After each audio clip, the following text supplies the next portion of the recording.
اس کے بعد کوئی اگلا کام سٹارٹ ہوگا اور وہ بھی سیاسی ڈائلاگ کے ذریعے سے. سر عمران خان تو کبھی معافی کی طرف تو آئیں گے، یہ تو آپ کو بھی پتا، آپ ان کے ساتھ رہے ہیں. کیا کہا؟ کبھی معافی کی طرف نہیں آئیں گے. ہاں جی، وہ تو معافی کی طرف نہیں آئیں گے نا، وہ انہوں نے وہ نہیں آئیں گے، ان کے اگلے پچھلے بھی آئیں گے. سن لو ادھر ہی، رک جاؤ ذرا. جی آپ کو کس نے کہہ دیا کہ وہ معافی کی طرف نہیں آئیں گے؟ آپ کو کیا پتا وہ کتنے دلیر ہیں؟ میں 17 سال ان کے ساتھ رہا ہوں. مجھے یاد ہے 2008 کے اینڈ کی بات ہے، میں نیا نیا پی ٹی آئی جوائن کی. میں اپنے حلقے میں، وہ بہاری کالونی ہے، اردو اسپیکنگ جناب دوستوں کا جناب ایک محلہ ہے. اس وقت انہوں نے الطاف حسین کے خلاف جناب رٹ کی ہوئی تھی کوئی انگلینڈ کے اندر. تو جب ان کو ہم لے کر گئے وہاں تو انہیں پتا چلا کہ یار یہ تو اردو اسپیکنگ والوں کا محلہ ہے، تو گاڑی نہ اندر لے کے جائے.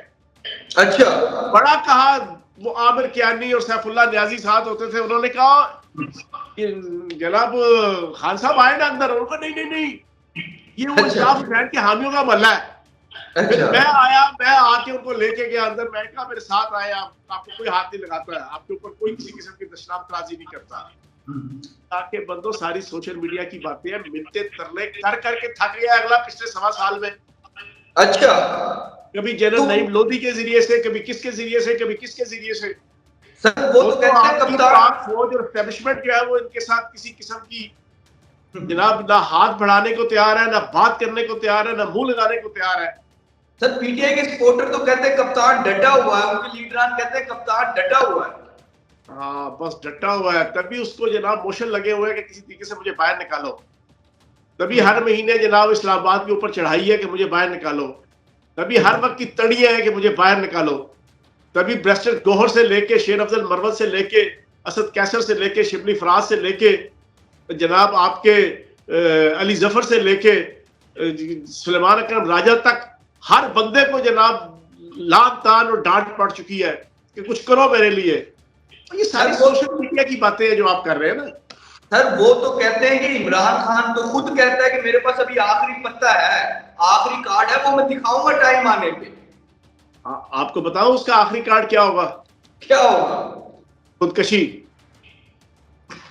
جیل میں یا جیل سے باہر؟ جیل کے اندر. اچھا بھائی خدا کا واسطہ ہے، یہ تو چلو میں نے ازرہ مذاق بات کی ہے آخری کارڈ. اب سن لے آخری کارڈ اس کا کیا ہے. جی جی جی جی، اس کا آخری کارڈ پختونستان کا نعرہ ہے. اچھا، جو کے پی کے میں اس ٹائم چل رہا ہے. اس کا آخری کارڈ جس مقصد کے لیے اس کو لانچ کیا گیا ہے پچھلے 3 سالوں سے، خصوصاً انڈین را کی طرف سے اور اسرائیلی موساد کی طرف سے، وہ بنیادی طور پہ پاکستان کو توڑنے کا ایجنڈا تھا. اس توڑنے کے ایجنڈے کے رستے کی سب سے بڑی رکاوٹ پاک فوج تھی. پاک فوج کے خلاف نفرت پیدا کی گئی. امریکہ کے خلاف نعرہ لگا کے پورے 1 مہینے کے اندر اندر ساری نفرت پاک فوج کی طرف لے جا کے خود دوبارہ امریکہ کے جناب چرنوں میں جا کے بیٹھ گئے ہیں. میں کیا الفاظ یوز کروں. ٹرمپ کی امید ہے. آخری کارڈ ایک منٹ سن لیں، پوری تسلی سے سن لیں میری بات. آخری کارڈ ان کا پختونستان کا نعرہ، کے پی کے کو علیحدہ کرنے کا نعرہ ہے. یہ میں آپ کو پریڈکٹ کر رہا ہوں. ابھی تک کسی نے یہ بات نہیں کی، نہ سوشل میڈیا پہ نہ الیکٹرانک میڈیا پہ. آخری انہوں نے یہ کارڈ کھیلنا ہے، اور یہ کارڈ ان کی فزیکل خودکشی بھی ہوگی، پولیٹیکل خودکشی بھی ہوگی.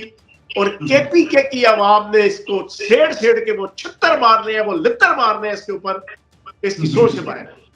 اچھا سر، کوئی چانسز ہیں ویسے خان صاحب کے باہر آنے کے لیے؟ آپ کہہ رہے ہیں کہ یہ ڈرپوک ہے، آپ جس طرح کہہ رہے ہیں، اگر وہ ڈر کر معافی مانگ لے گا تو پھر باہر آ جائے گا.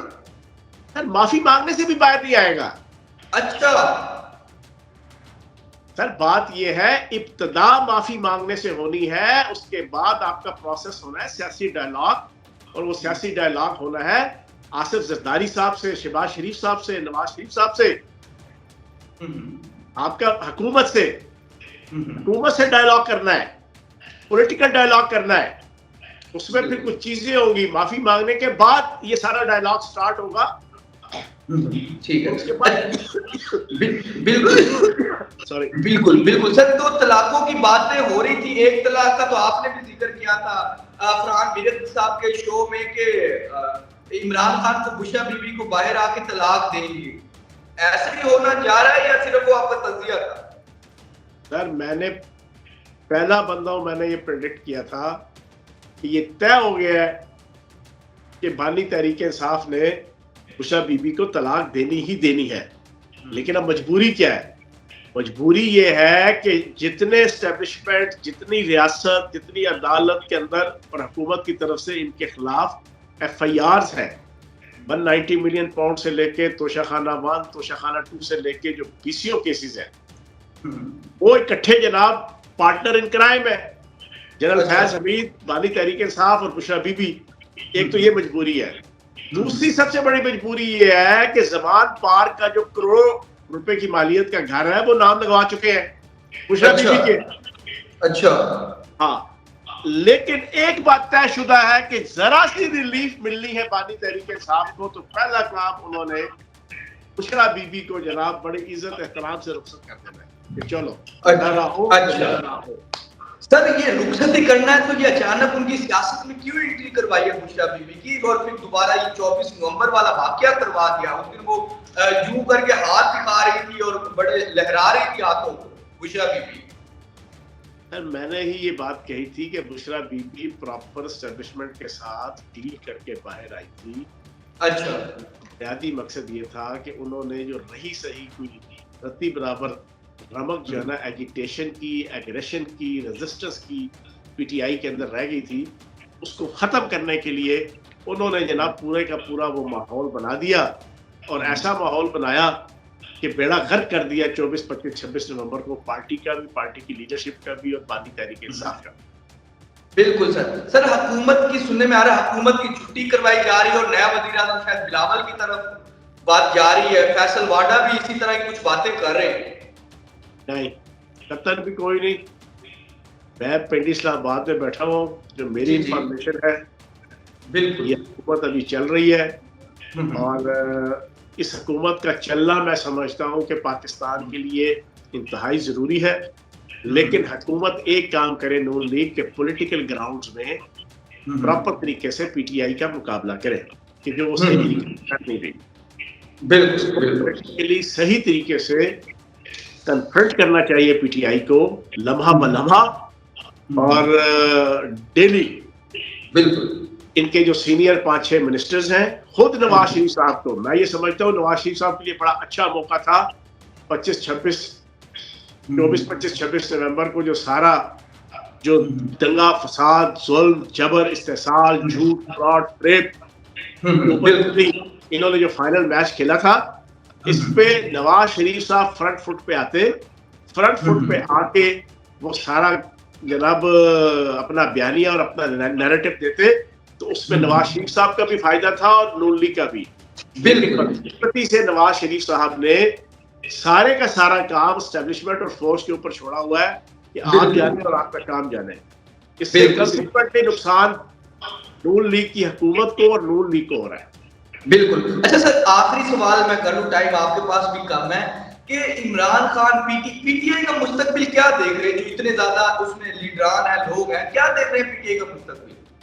یا دیکھیں پی ٹی آئی کا مستقبل پاکستان کی پالیٹکس ہے، اس میں کچھ بھی آپ کہہ سکتے ہیں، کچھ بھی ہو سکتا ہے، لیکن جو حالات اب بظاہراً نظائر اور قرائن، حالات اور واقعات، سیاق و سباق جو چیزیں بتا رہی ہیں، اس میں 5 سے 10 سال تک تو چلا، 5 سال تو کم از کم بالکل بھی پی ٹی آئی کو اب کاٹا لگا دیں. ان کی آخری امید اور ان کا ٹرمپ کا پتہ جو ہے نا وہ ڈونلڈ ٹرمپ 5 جنوری کو اسے حلف اٹھانا ہے، لیکن اس بیچارے کے آنے سے پہلے ہی اس کے حوالے سے جو دھڑک تختہ کر دیا ہے بشرا بی بی نے اپنا 9.5 منٹ کے انٹرویو کے ذریعے سے، اور محمد بن سلیمان ہز ایکسلنسی اور جناب آپ کی سعودی شاہی خاندان ان کو متنفر کر دیا ہے. کیونکہ ٹرمپ نے تو اپنے سارے معاملات جو چلانے تھے پاکستان کی ریاست سے اور ریاستی اداروں سے اور حکومت سے، وہ تو محمد بن سلمان ہز ایکسلنسی اور سعودی شاہی خاندان اور سعودی اسٹیبلشمنٹ کے ذریعے سے چلانے تھے. ان کو تو جناب آپ کے چیف آف آرمی اسٹاف حافظ جنرل آصم منیر صاحب اور 4 سے 5 وزٹ جو پچھلے 2 مہینے میں شہباز شریف صاحب نے کیے ہیں، وزیر اعظم نے، وہ تو وہاں پہ اس کا مکو ٹھپ آئے ہیں. محمد بن سلمان صاحب کو بھی سمجھائے ہیں، انہوں نے بھی کہہ دیا بھائی جی پیغام رہے میں جانوں ٹرمپ جانے. آپ اس کو سنبھال کے رکھیں اور ملک کو تعمیر و ترقی کی طرف لگائی رکھیں. اب ڈونلڈ ٹرمپ کی طرف سے تو ان کو کوئی خیر ملنے کی توقع نہیں ہے, اور اگر خیر مل بھی جائے یا اس کی طرف سے کوئی تھوڑی سی حامی گولڈز خاندان کی وجہ سے اور یہودی اور صہیونی اور ایلومناتی نیٹ ورک کی وجہ سے اگر کوئی تھوڑا پریشر آئے گا تو ہم کوئی امریکہ کے غلام نہیں ہے, ہم کوئی غلام نہیں ہے, ہم کوئی ڈانٹ کے نعرہ لگائیں گے. آپ عمران خان کی بات ہی دہرا رہے ہیں ویسے فیاض الحسن چوہان صاحب کی لاسٹ والی بات ٹھیک ہے نا, آپ نے اس نے تو منافقت کے اوپر مبنی کہا تھا نا, اس نے تو امریکن ڈیپ اسٹیٹ کی مرضی سے ایک ڈرامہ کھیلا تھا پاپولیرٹی لینے کے لیے, فوج کے خلاف نفرت پیدا کرنے کے لیے. لیکن میں منافقت کے ساتھ نہیں کہہ رہا, پاکستان کی ریاست اس وقت امریکہ کے مرہون منت نہیں ہے. ہمیں کوئی وارن ٹیرر کا $1 ارب $1.5 ارب سالانہ نہیں آ رہا, ہمیں کوئی جناب کسی قسم کی کوئی ایڈ جو ہے نا یا ہمیں کوئی مجبوری نہیں ہے. ہم آزاد ریاست کے طور پہ اپنا فیصلہ خود کر رہے ہیں اور کریں گے. تو باقی ڈونلڈ ٹرمپ بھی انشاءاللہ تو زیادہ دلچسپی نہیں لے گا جو ہے نا اس پاکستانی ڈونلڈ ٹرمپ کی رائے کے لیے.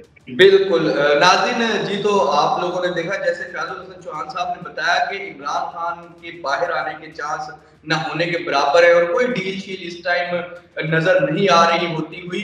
فی الحال کے لیے نیا دور کے پلیٹ فارم سے معمر قذافی کو اور فیاض الحسن چوہان صاحب کو اجازت دیجیے. خدا